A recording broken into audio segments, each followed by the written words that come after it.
Alright, this is Chapter 4, Conditioning of the Manipulated Mind. This is video number 5. Got it straight this time. And we will continue along. This chapter won't take that many more videos, hopefully. Okay, where are we? Alright. In another experiment, a group of children who didn't like greens were rewarded for eating them at a dinner table, or at dinner time. A second group of greens haters received no rewards, just admonishments to do what they were told. At the end of an arranged period, the first group ceased to be given rewards. They stopped eating greens. The second group ceased to be ordered to eat greens. They carried on eating them. Sometimes other reinforcers may be stronger than the one that the psychologist is ardently trying to establish as the new basis for behavior. Alcoholics who have gone dry during aversion therapy techniques have often been found to revert to old ways once they return to their old environment, which reinforces the desirability of drinking.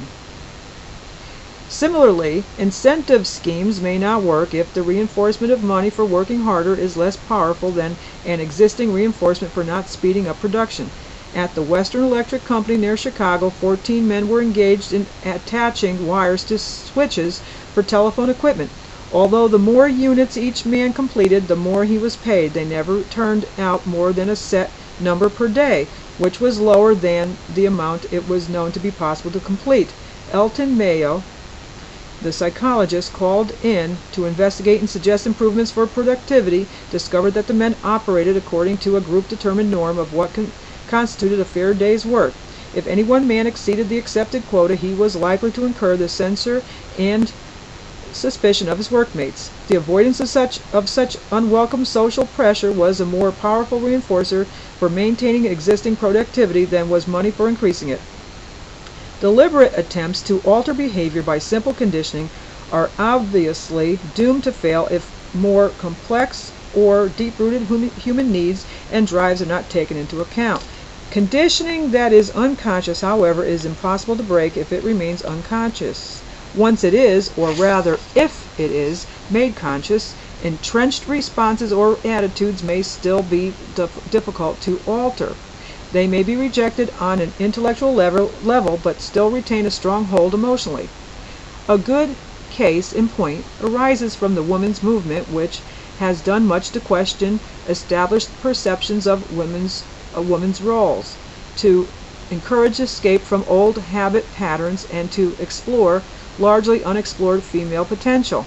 Women in the feminist movement have for many years now focused attention on the fact that women have been conditioned to accept a role as homemaker and child minder, a role that is still theirs even if they work a full week in employment, like their husbands, to put men's needs before their own, to devalue their own opinions and abilities, to accept that they can go less far up the promotional ladder and can expect less opportunities even to get on to the bottom rung, and much more. The past decade has seen a vast improvement in the options open to women, many such as in the employment field, backed up by law. But much of the more personal individual change has come about by women joining consciousness-raising groups where they learn to question numerous assumptions they had taken for granted about their lack of autonomy as people. Particularly pertinent, perhaps, were discoveries that many common neurotic emotional reactions were due not to a fault lying in women's stars, but in faulty conditioning. Those taught as children that it was unfeminine to express anger grew up learning to suppress any hostility that they felt towards their husbands, either by letting it build up into a destructive underlying mass of resentment or by trying to dissipate it by displacement activities such as compulsive eating. Those who were taught that men don't like women who are intelligent often fell into the fear of success syndrome, so named by American psychologist Mateen Horner, who discovered in research that even the brightest female college students envisaged for themselves a future in which they didn't achieve academic success but stood down instead to help their boyfriend get through. Horner concluded that women were frightened that academic success would mean social failure, and this seemed to be true also of women who came from achievement-oriented homes. The fear and confusion arising from such conditioning lead, according to Horner, to the desire to fail which comes from some deep psychological conviction that the consequences of failure will be satisfying. I've never had that happen to me. I've never felt the need to fail to be more appealing to the opposite sex. Well, I guess someone wouldn't do. Okay. Much of modern-day psychotherapy, particularly approaches such as Gestalt and encounter groups, which enjoy more of a vogue in America than England, is concerned with cutting through the debilitating effects of such conditioning for men and women.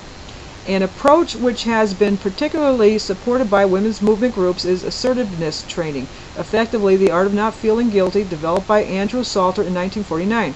More will be said of him later.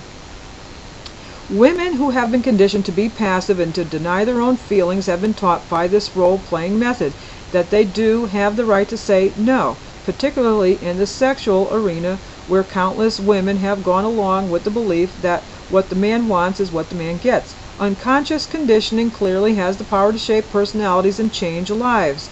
Until it is called into question, it isn't even realized that conditioning has been the cause. Women just were less academically bright, less aggressive, less secure about their identities, less deserving of respect. And when it is discovered that associations between women and passivity are conditioned rather than intrinsically true, the emotional break with that heritage is harder to effect than a purely intellectual one. Many women who work full-time at responsible jobs and fully believe that their husbands or partners should play their part in home running and family rearing still feel guilty if they don't see to traditional domestic matters or don't have a meal ready when the man gets home. I have used women as an example of the power of conditioning, not because theirs is a special case, but because, as women have started to fight against it, it is clear to see how difficult it is to drop in a moment behavior entrenched over and well beyond every woman's lifetime. Less immediately obvious as an example of faulty conditioning is long-term depression, a syndrome which American psychologist Martin Seligman has termed learned helplessness. He discovered the phenomenon in an unexpected fashion. He and his colleagues were testing a particular learning theory on dogs, which involved giving electric shocks to dogs that were strapped down and therefore couldn't avoid them. Later in the experiment, the dogs were put in open boxes from which they could escape when given a shock. If they learned to jump over a barrier. But to the researchers' surprise, the dogs made a cursory attempt to get away by running around inside the box, and then instantly gave up and resigned to quiet whining while suffering the series of shocks. All right, that was part 5 of chapter 4. And we are in the Manipulated Mind, and we'll pick up in the next video with part 6. See you there.